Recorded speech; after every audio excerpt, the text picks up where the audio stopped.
क्या आपने कभी सोचा है, अगर हजारों साल पहले एक ऐसी सिविलाइजेशन मौजूद थी जो बहुत ज्यादा एडवांस थी और सिर्फ एक दिन और एक रात में पूरी तरह खत्म हो गई। एक शहर जो बेहद अमीर था, टेक्नोलॉजी में आगे था और इतना पावरफुल कि दुनिया पर हुक्मरानी कर सकता था। उस शहर का नाम था एटलांटिस। आज तक साइंटिस्ट्स, हिस्टोरियंस और रिसर्चर्स इस बात पर डिबेट कर रहे हैं, क्या एटलांटिस सिर्फ एक कहानी थी या फिर वाकई कोई रियल शहर था जो समंदर में डूब गया। आज की वीडियो में कोई ब्लाइंड बिलीफ नहीं, कोई फेक स्टोरी नहीं, सिर्फ फैक्ट्स, साइंस और लॉजिकल एनालिसिस। एटलांटिस का सबसे पहला और ओरिजिनल जिक्र हमें मिलता है ग्रीक फिलोसोफर प्लेटो से। 360 BCE के आसपास प्लेटो ने 2 बुक्स लिखी, टिमायस और क्रिटियस। इन बुक्स में प्लेटो ने बताया कि एटलांटिस 9000 साल पहले एग्जिस्ट करता था, मतलब तकरीबन 9600 BCE। प्लेटो के मुताबिक ये कहानी इजिप्ट के प्रीस्ट्स ने सुनाई, जो सोलन नाम के ग्रीक लीडर को बताई गई। एटलांटिस बहुत बड़ा आइलैंड था, लिबिया और एशिया से भी ज्यादा बड़ा, गोल्ड और रेयर मेटल से भरा हुआ।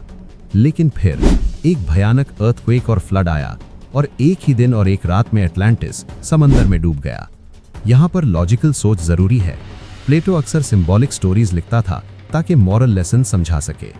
एटलांटिस को लालच, पावर और एरोगेंस की मिसाल बनाया गया और एथेंस को डिसिप्लिन, बैलेंस और मोरालिटी की एग्जाम्पल। बहुत से हिस्टोरियंस कहते हैं कि एटलांटिस असल में एक इमेजिनरी स्टोरी थी, लेकिन मसला यह है कि प्लेटो ने एटलांटिस की जियोग्राफी, शहरों का डिजाइन, कनाल्स और बिल्डिंग्स इतनी डिटेल से डिस्क्राइब किए कि सवाल पैदा होता है, क्या कोई फिलोसोफर सिर्फ कहानी के लिए इतनी डिटेल लिखेगा? एटलांटिस कहाँ हो सकता था? सदियों से लोग एटलांटिस को ढूंढने की कोशिश कर रहे हैं। प्लेटो कहता है एटलांटिस पिलर्स ऑफ हरक्यूलिस के बाद था, जो आज के स्ट्रेट ऑफ जिब्राल्टर कहलाते हैं। लेकिन मॉडर्न साइंस के मुताबिक एटलांटिक ओशन में कोई डूबा हुआ कॉन्टिनेंट नहीं मिला, इसलिए ये थ्योरी वीक समझी जाती है। Santorini, Minoan civilisation. 1600 BCE में सैंटोरिनी आइलैंड पर मैसिव वोल्केनिक इरप्शन हुआ, अर्थक्वेक्स और सुनामीज आए। इससे मिनोवन सिविलाइजेशन तबाह हो गई। ये सिविलाइजेशन एडवांस थी, रिच थी और समुद्री पावर रखती थी। बहुत से एक्सपर्ट्स कहते हैं कि एटलांटिस असल में इसी डिजास्टर की एग्जैजरेटेड स्टोरी हो सकती है। कुछ लोग कहते हैं एंटार्क्टिका पहले आइस फ्री था, वहां एंशिएंट सिविलाइजेशन थी। लेकिन साइंस के मुताबिक एंटार्क्टिका मिलियन सालों से बर्फ से ढका हुआ है, इसलिए ये थ्योरी रिजेक्ट की जाती है। Eye of the Sahara, Richat Structure. Mauritania में एक बहुत बड़ी सर्कुलर स्ट्रक्चर है जिसे आई ऑफ द सहारा कहते हैं। ये प्लेटो के सर्कुलर डिजाइन से मिलती है, साइज भी काफी मैच करता है, लेकिन कोई क्लियर रूइंस नहीं मिले और ये अंडर वाटर भी नहीं है। फिर भी ये थ्योरी बहुत इंटरेस्टिंग है। क्या 12000 साल पहले एडवांस सिविलाइजेशन हो सकती थी?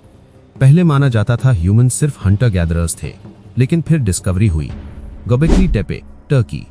9600 BCE का स्ट्रक्चर, मैसिव स्टोन पिलर्स, बिना एग्रीकल्चर के बनाया गया। इस डिस्कवरी ने हिस्ट्री को हिला कर रख दिया। मतलब ह्यूमंस पहले से ज्यादा एडवांस थे जितना हम समझते थे। एटलांटिस कैसे तबाह हुआ? प्लेटो ने बताया अर्थक्वेक्स, फ्लड्स।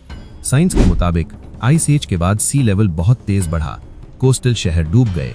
अगर एटलांटिस कोस्ट पर था तो उसका डूबना साइंटिफिकली पॉसिबल है। लोग अभी भी एटलांटिस क्यों ढूंढते हैं? एटलांटिस सिर्फ एक शहर नहीं बल्कि एक आइडिया है। ये याद दिलाता है कि सिविलाइजेशंस गिर सकती हैं, पावर हमेशा नहीं रहती, जैसे रोमन एम्पायर, मायन सिविलाइजेशन और शायद मॉडर्न दुनिया भी।